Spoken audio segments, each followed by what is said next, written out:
দিনভর Raiganj powered by Orient Jewellers, সোনা যা সর্বক্ষণের। Co powered by Senco Gold and diamond.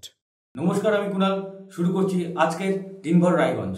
এ যেন একরকম গর্বের দিন, আনন্দের দিন, কার্যত বুকে তাল ঠুকে বলার দিন। আমাদের স্বপ্নের রায়গঞ্জ আন্তঃরাষ্ট্রীয় লোক সংস্কৃতি, শিল্পী সমন্বয়ে সুসংগঠিত এবং প্রাকৃতিক উপাদানে সমৃদ্ধ একটি শহর, যার চারিদিকে ছড়িয়ে ছিটিয়ে রয়েছে অসংখ্য শিক্ষার উপাদান, জানিয়ে গবেষণা করতে সুদূর বাংলাদেশের রাজশাহী জেলা থেকে ছুটে এসেছেন একদল ছাত্রছাত্রী এবং তাদের অধ্যাপকেরা। তারা এবার গবেষণার বিষয় করবেন রায়গঞ্জ ও তার আশেপাশে ছড়িয়ে ছিটিয়ে থাকা বিভিন্ন লোক সংস্কৃতির উপাদানকে। ঐতিহ্যবাহী 90তম কুলদাকান্ত মেমোরিয়াল চ্যাম্পিয়নশিপ 2023-এ জয়ী হল ইস্ট বেঙ্গল। শনিবার টাউন ক্লাব ময়দানে মুখোমুখি প্রতিদ্বন্দ্বিতা করে ইস্ট বেঙ্গল ও ওরিয়েন্ট জুয়েলার্স রায়গঞ্জ। মার্চ 5-এর মধ্যে দিয়ে এই ফাইনাল খেলার শুভারম্ভ করা হয়। টানটান উত্তেজনাপূর্ণ এই খেলায় চোটও পান ওরিয়েন্ট জুয়েলার্স রায়গঞ্জের গোলকিপার। তবে প্রবল লড়াই করে শেষ পর্যন্ত 2-0 গোলের জয় ছিনিয়ে নেয় ইস্ট বেঙ্গল। রায়গঞ্জের মাটিতে ফুটবল প্রেমীদের জয়ী দলের খেলোয়াড়দের নিয়ে উন্মাদনা ছিল তুঙ্গে। ইস্ট বেঙ্গলের পতাকা, সেলফি, বাজি ফাটিয়ে বিজয় উল্লাস সবটাই চোখে পড়ে এদিন। সেরা দর্শক, সেরা গোলকিপার, সেরা স্কোরার, ফেয়ার প্লে অ্যাওয়ার্ড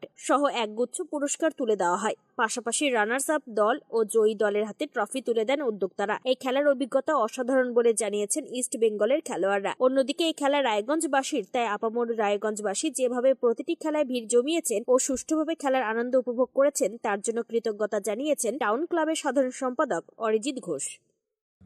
এরপর আসছি একটা বিজ্ঞাপনী বিরতিতে, সঙ্গে থাকুন।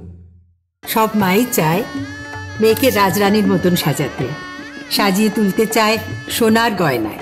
ওরিয়েন্ট জুয়েলার্স, সোনা যা সর্বক্ষণের।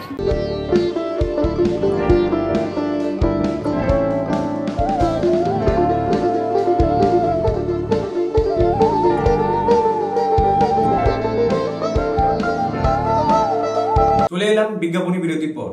Jingle bell jingle bell jingle all the way, এই শব্দ যেন এখন চারিদিকে মুখরিত হচ্ছে। এমনিতেই 12 মাসে 13 পার্বণ বাঙালির, তারই মাঝে কালক্রমে সেই পার্বণের সংখ্যা বেড়েই চলেছে। মূলত বাঙালিদের বাসস্থান হলেও ইদানিং কালে সব ধর্মের সমন্বয় বা সব ধর্মের সকল উৎসবে একইভাবে মেতে উঠছে আপামর বাঙালি। ব্যতিক্রম নয় বড়দিনও। প্রভু যিশুর জন্মদিন তথা বড়দিন বা খ্রিস্টানদের উৎসব হলেও এখন সেটিকে আনন্দের সঙ্গে পালন করে বাঙালিরাও। আগামীকাল বাদে তার পরদিন বড়দিন, তাই ক্রিস্টমাস ট্রি, কেক, সান্তাক্লজ টুপি আরো বিভিন্ন সাজ সামগ্রীর পসরা সাজিয়ে বসেছেন দোকানদাররা। সেগুলি কিনতে ভিড় জমাচ্ছেন ছোট বড় সকলেই। অনেকে ইতিমধ্যে বড়দিনে গির্জা যাওয়া, পিকনিক করা সহ বন্ধুদের সঙ্গে ঘুরতে যাওয়ার প্ল্যান করছেন। দোকানদাররাও আশাবাদী, করোনা কাটিয়ে মানুষ আবার ধীরে ধীরে ছন্দে ফিরছে, সেই মতো চলছে কেনা বেচাও। একই রকম ভাবে উৎসাহী ক্রেতারাও বড়দিনের সাজে বাড়ি সাজিয়ে নিজেরা সান্টা টুপি পরে উৎসবে সামিল হতে তৈরি বাঙালিরা। আর একদিন বাদেই বড়দিন, আগামী সোমবার সারা বিশ্ব জুড়ে পালিত হবে মানবতার প্রতীক প্রভু যিশুর জন্মদিন। কাজেই শেষ মুহূর্তে